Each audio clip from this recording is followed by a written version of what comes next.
People love to say, you can to reason someone out of a belief they didn't to reason themselves into. Sounds clever, right? Tonight I want to test it. On my own life. I grew up inside a thick wall of belief, the kind that feels like air, invisible, everywhere, unquestioned. If logic is so powerless, how did I walk out? I'll show you the exact stages of my deconstruction, where arguments actually moved. Me, and how I rebuilt meaning without falling into a pit of nihilism. If you've ever been told thinking won't help, this is for you. Let's start with a map, because deconstruction isn't a trapdoor, it's a staircase. And at each step, logic didn't attack me. It illuminated what was already there.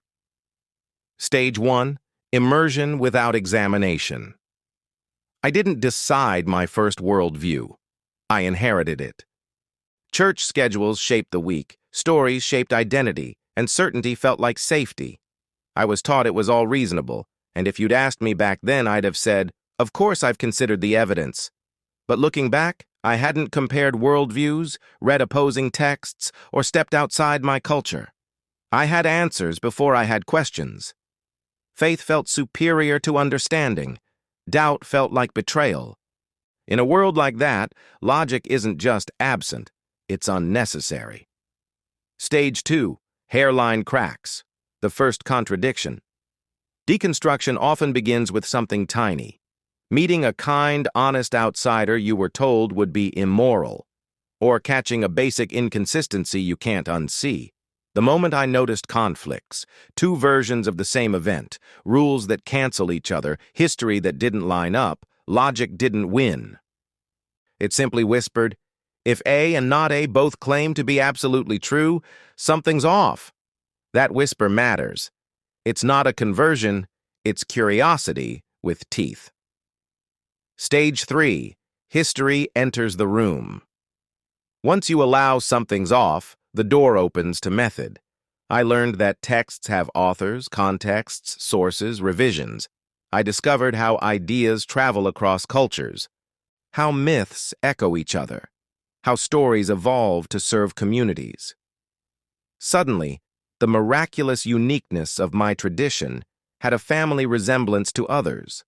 Logic didn't demand I abandon meaning, it asked me to place meaning where it belongs. Reverence moved from the page to the process. What if truth invites investigation? Stage 4, the moral audit. This stage hurts. When I put the text, AS portrayals of God and people under the same moral light I use everywhere else, human rights, compassion, fairness, some passages rang hollow or horrifying. Commands I'd excused as contextual still produced outcomes I'd never defend today. Logic posed simple questions with heavy consequences. If goodness is good, should it require exceptions? If justice is just, why would it pause for favoritism? I realized I'd been patching moral leaks with the word mystery. That's not faith, that's fear. Stage 5, doctrinal friction, when puzzle pieces don't fit. Here's where abstractions scrape, omniscience versus free will, perfect love alongside eternal torment, substitutionary sacrifice as justice. I could recite the creeds, I couldn't make them cohere. Every time I hit a wall, I was told to label it divine paradox. But paradox is different from contradiction.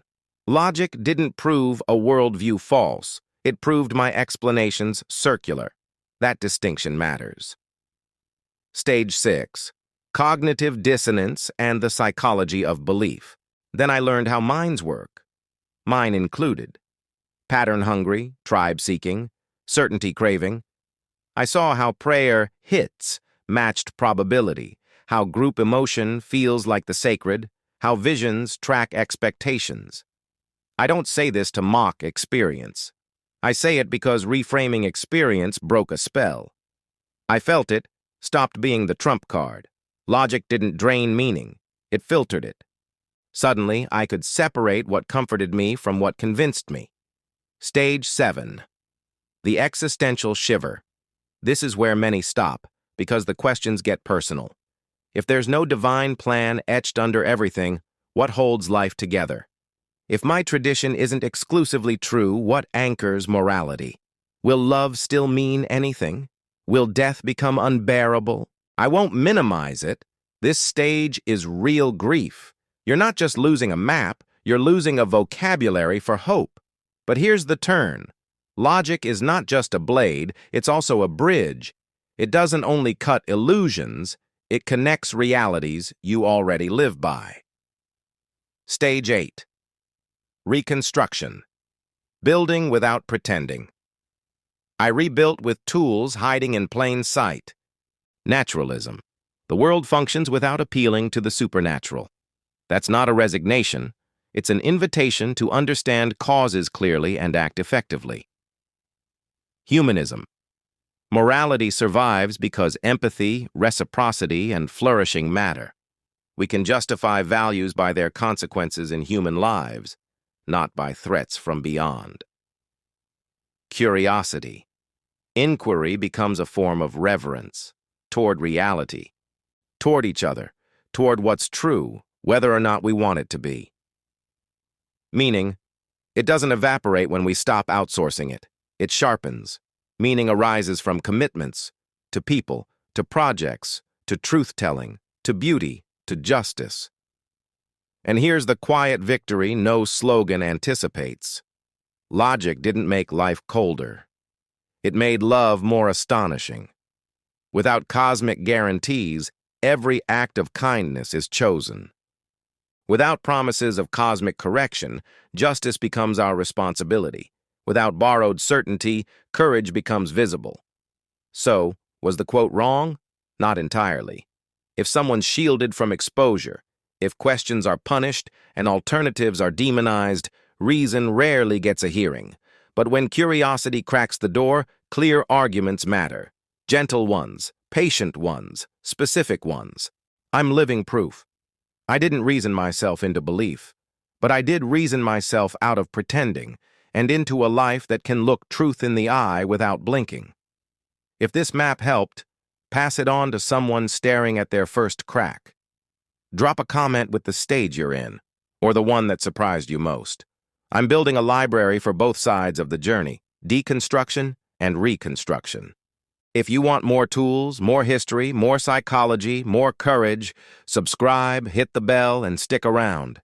We'll keep thinking together, and we'll keep building something honest and beautiful, one clear step at a time.